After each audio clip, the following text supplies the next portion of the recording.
आयाच्या गजरामध्ये या ठिकाणी स्वागत करूचा संघर्षाचा प्रश्न विचारलेला. तिथे स्वामींनी तिथे स्वामींनी पुस्तक वाचनाचं महत्व सांगितलेलं आहे. जिद्द ज्ञान या ठिकाणी स्वामींनी दाखवलेला आहे. संपूर्ण जगाला या ठिकाणी संदेश देतात. संकटावर उपाय या आशयगणाचे कलाकृतीचे पुत्र जे आमचे सर्वांचे मार्गदर्शक आहेत, त्यांनी देखील या चित्रपटाचे निर्माते म्हणून काम केलेलं आहे. वटवृक्ष एंटरटेनमेंटचे प्रमुख आहेत, त्याचबरोबर समर्थ ग्रुपचे संचालक आहेत देऊळबंद व देऊळबंद जोड या चित्रपटाच्या माध्यमातून त्यांनी म्हणून सर्व पत्रकारांना विनंती करण्यात आहे. पत्रकार बंधूंना नमस्कार.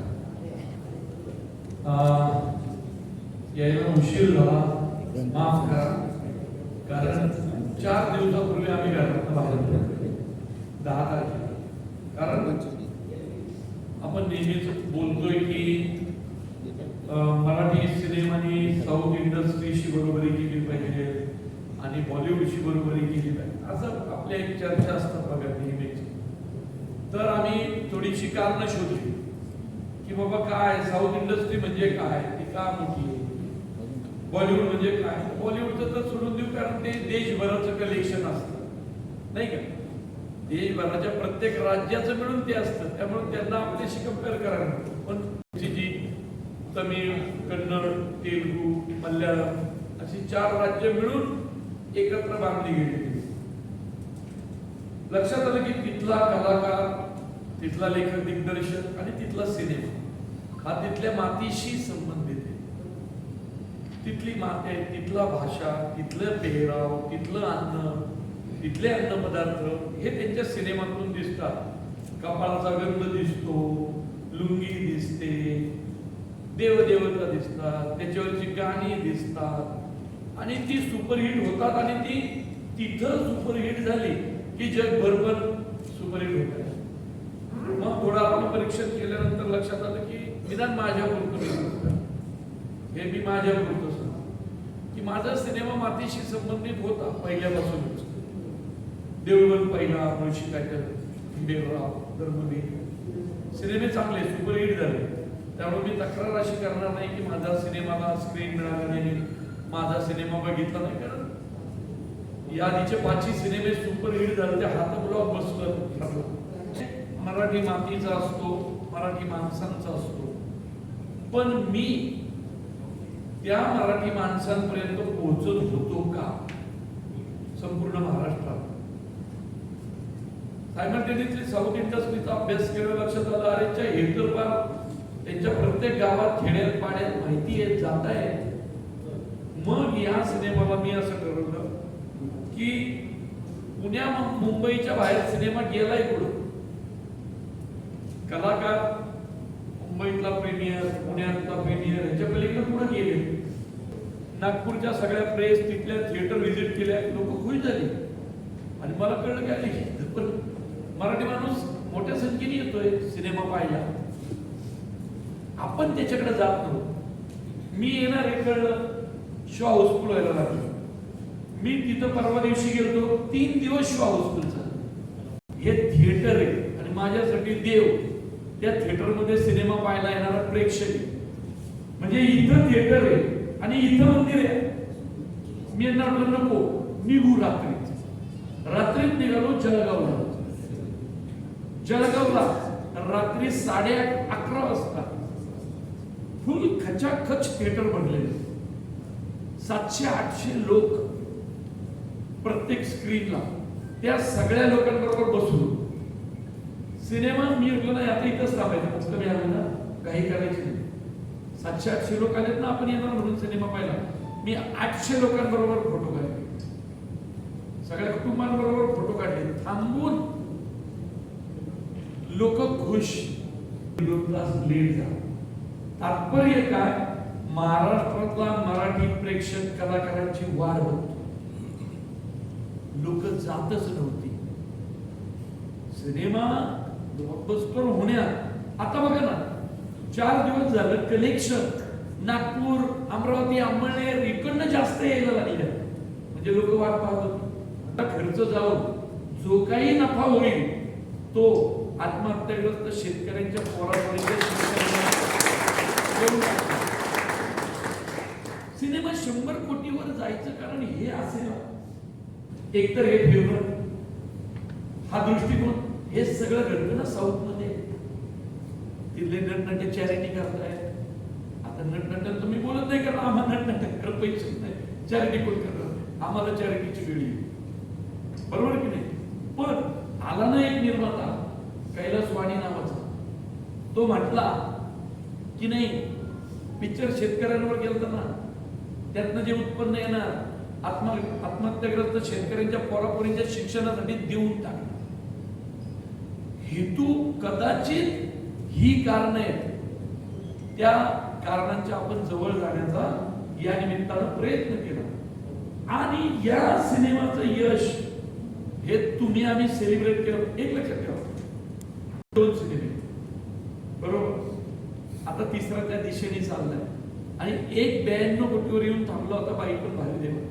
आतापर्यंतच्या ऑल टाइम हिस्ट्रीमध्ये देऊळ बंद 2 आता 4थ्या नंबरवर येऊन थांबलाय.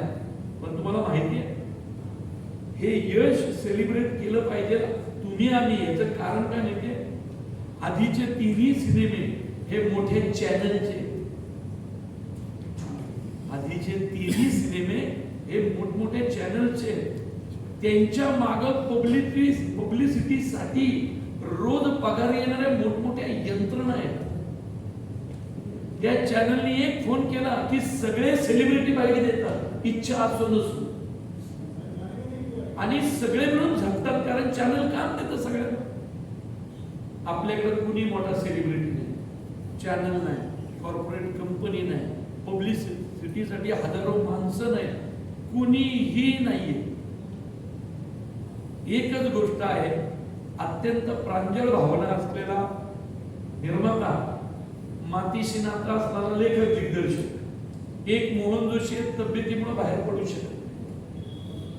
त्यामुळं या सिनेमाचं यश हे आजवरचं मराठी इंडस्ट्रीतलं, हे बघा इंडस्ट्रीतलं तर कोणी बोलत नाही, बोलतील का नाही मला माहित नाही, बरोबर की नाही. पण अभ्यास केल्यानंतर असं लक्षात येतंय हे आजवरचं मोठं यश आहे, कारण हे कॉमन मॅनचं. हा सिनेमा खऱ्या अर्थाने जाहिरातीने नाही चालवला, माउथ पब्लिसिटीने चालवला. तर हे यश पाहिलंच नव्हतं. हे असले पिक्चर चालत नाही. एखादले शेतीत गेली नाही, शेती इकायची नाही, शेती राखायची, काय घेऊन येतोय तरडे, कुणी घेतला नाही. म्हणजे बसलेले 2-3 टाय घालून बसलेल्या जर माणसांना वाटलं हा विषय चांगली, ही भाषा आपली, आम्ही तुम्हाला बैल लावू आणि बैल कधी ऐकता येत नाही, जोडीने येतो ते पण नांगरा सकट, तर मला हरवून केलं. पिक्चर महाराष्ट्रातला लिजेंड फिल्म ठरली. मुळशी पॅटर्न, शेतकऱ्यांनी जमीन इकणं बंद केलं. तात्पर्य काय, मातीचा वास असणारा सिनेमा चालतोय. आता पण संगीत पायगुडे, नियंत्रण 75 वर्षाचे मोहन जोशी आणि ग्रामीण भागातला विषय, सर्जाच्या नावानं चांद भलं म्हणताना सवाई सर्जाचं माहिती पाहिजे. जो हिरो नाचतोय त्याच्या चेहऱ्यावर भंडारा शोभून तर दिसलं पाहिजे. म्हणून ते निर्णय घेऊन ते सगळे चेहरे बघा, गाव खात्यातले संभाजीनगरचे 3 नट, अहिल्यानगरचे 2 आहेत, नागपूरचे 3 आहेत, महाराष्ट्राचे आडव्या पट्ट्यात फिरलो आणि नट काढले, रिझल्ट आला. ती पोरं आहेत बघा, ज्यांनी सिनेमा पाहिला त्यांना कळेल. जी पोरं आहेत माहिती नाहीये ती कोण आहेत, सापडूच शकणार नाही तुम्हाला तो चेहरा, कारण तो ग्रामीण भागात एकांकिका स्पर्धा करतात तिथून आणलेली पोरं.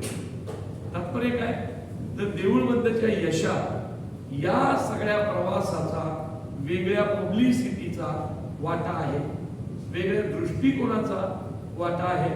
म्हणून कदाचित विदाऊट कुठला चॅनल किंवा कॉर्पोरेट कंपनी किंवा करोड रुपयाच्या जाहिरातीच्या शिवाय सिनेमा एवढा घरात पोहोचला. या सिनेमाचे ब्रँड अँबॅसिडर आम्ही नाही. सेवा स्वामींची चित्रपटाच्या माध्यमातून मला सदा भाग्य असं स्वामींनी आपल्याला भरपूर दिलंय. स्वामींचं कार्य जगाभर पोहोचावं, विविध विषय घेऊन, म्हणून आपण स्वामींवर देववर वन आणि टू त्यांना मी त्यांच्यावर जबाबदारी दिली. कारण की अतिशय मेहनती आणि सच्चा माणूस मला भेटला. म्हणजे आपल्याला 11 भाग करायचे आणि मी तुमच्याशिवाय करणार नाही आणि विविध सामाजिक विषय घेऊन आपल्याला करायचे. त्याच्यात कुठला स्वार्थ नाही, कुठला लोभ नाही. कारण काय सिनेमा रिलीज होण्याच्या अगोदरच मी डिक्लेअर केला होता की याच्यातला जो काही नफा मिळाला मला मिळेल तो सर्व शेतकऱ्यांच्या मुलांच्या शिक्षणासाठी आणि मुलांच्या शिक्षणासाठी देत नाही. कारण काय माझ्या बायकोची इच्छा होती, मुलीची इच्छा होती, मुलाची इच्छा होती की एखादा आत्महत्या झाली तर त्याच्या मुलाचं शिक्षण होतं, मुलीचं होत नाही. आम्ही प्रायोरिटी मुलीच्या शिक्षणासाठी देणार आहे. कारण का हा सिनेमा स्नेहल तळेमध्ये लेडीज ड्राईव्ह